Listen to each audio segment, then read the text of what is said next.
బాలనాగమ్మ జీవిత చరిత్ర 7వ భాగము. మాయల మరాఠీ స్థావరానికి సంగు అని ఒక అందగత్తె వస్తుంది. ఆమె తన అందచందాలతో మరాఠీ మనసు మెప్పిస్తుంది. మరాఠీ మాయలు చేసి తను అనుకున్నవి సాధించుకోవటమే కాకుండా మంచి కళాభిమానం కలిగినవాడు కావటంతో అది గమనించిన సంగు, మీకు కళలంటే చాలా ఇష్టం అనుకుంటా అని మరాఠీలో అడుగుతుంది. నా పంచప్రాణాలు కళల మీదే పెడతాను. కళా నైపుణ్యం కలిగిన వారిని నా మంత్రశక్తులతో నా చెంతకు రప్పించుకొని వారి అందచందాలతో పాటు కళా నైపుణ్యం కూడా నా సొంతం చేసుకుంటాను అని సంగుని ఒక అందాల మందిరంలోకి తీసుకొని పోతాడు మరాఠీ. ఆ అందాల మందిరాన్ని చూసిన సంగు, నీ సౌందర్య ఉపాసనకు ఈ సౌందర్య వనమే నిదర్శనమా అని ఆశ్చర్యంగా అడుగుతుంది. మరాఠీ కొంతమంది శిలలుగా మారిన అప్సరసల దగ్గరికి సంగుని తీసుకెళ్తాడు. అక్కడ శిలలుగా మారి ఉన్న ప్రతిమలను చూసి, ఈ ప్రతిమలంతా ఎవరు అని అడుగుతుంది. మొదటి ప్రతిమ దగ్గరికెళ్ళి, ఈమె గాంధార దేశపు గాయనిమణి. ఈమె గానం అద్భుతము. ఈమె తన గానంతో నన్ను పరవశింపచేసేది అని చెప్పటంతో ఆమె అసూయతో కూడిన నిట్టూర్పుతో, నాకంటే బాగుంటుందా అని అడుగుతుంది. ఈ ప్రతిమ ఎవరిదో అని ఇంకొక ప్రతిమను చూపించి అడుగుతుంది. ఈమె కోసల దేశపు యువరాణి, కవయిత్రి, అందచందాలతో నన్నెంతో మురిపించేది అని చెప్పటంతో నాకంటే అందంగా ఉంటుందా అని అడుగుతుంది. నువ్వు అందంగా ఉంటావు, కాదనలేదు. కానీ అందచందాలతో నన్ను ఆనందింపజేశారని చెబుతున్నా అంటాడు మరాఠీ. అంతలో అక్కడ పక్కనే సగం మొండెం మాత్రమే ఉండి ముఖం లేకుండా ఉన్న ఒక ప్రతిమను చూసి, ఈ తలలేని ప్రతిమ ఎవరిది అని అడుగుతుంది. ఈమె నా ఊహా సుందరి. ఈమె అందము వర్ణనాతీతము, అతిలోక సుందరి. అలాంటి లావణ్యవతి కోసము ఈ ముఖం చెక్కకుండా అలాగే ఉంచాను. అలాంటి అపురూపవతి నా కంటబడినప్పుడు తప్పకుండా పూర్తి చేస్తా అంటాడు మాయల మరాఠీ.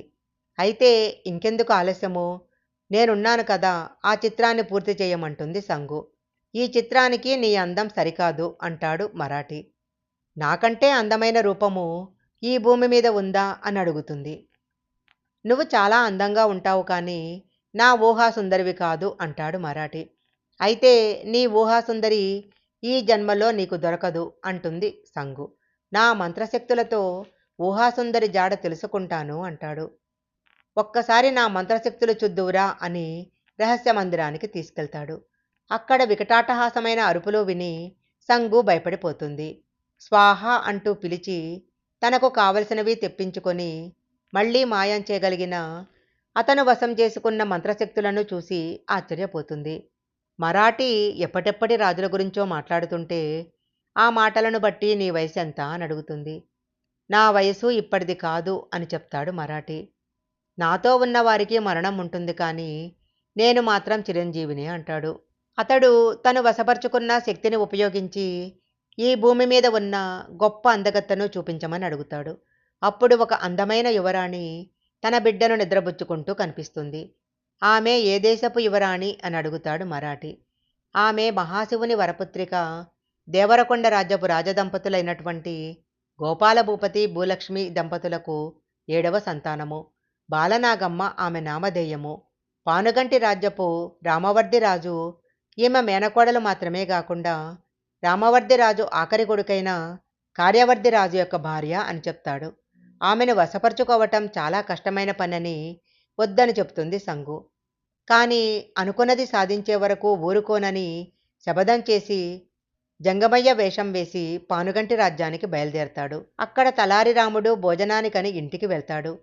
ఇద్దరు పెళ్లాల పోరుతో బాధపడలేక ఇంటికి వెళ్ళిన వెంటనే వాళ్ళన్నం పెట్టక లేటవుతుంది. మాయల మరాఠీ అదే సమయంలో పానుగంటి రాజ్యానికి చేరుకున్నాడు. అక్కడ మగవాళ్ళెవరూ లేకపోవటంతో పిల్లలంతా ఆటలాడుకుంటున్న చోటుకు వెళ్ళి పిల్లలకు తన మంత్రశక్తులతో అనేక వస్తువులను అందిస్తాడు. ఒకరికి బంతిని, ఒకరికి ఆడుకునే బొమ్మను, ఇలా వాళ్ళేదడిగితే అది తెప్పించి వాళ్ళ మనసు ఆకట్టుకుంటాడు. ఈలోగా అక్కడికి తలారి రాముడు వస్తాడు. నేను లేని టైం చూసి రాజకోటలో ప్రవేశిస్తావా అని అడుగుతాడు. తలారి రాముడికి పిల్లలు లేకపోవటం వలన అతనికి పిల్లలు కలగటం కోసం ఒక ఉయిపూది ఇస్తాడు. అది ఎక్కడ చల్లితే అక్కడ నీకు పిల్లలు పుడతారని చెప్తాడు.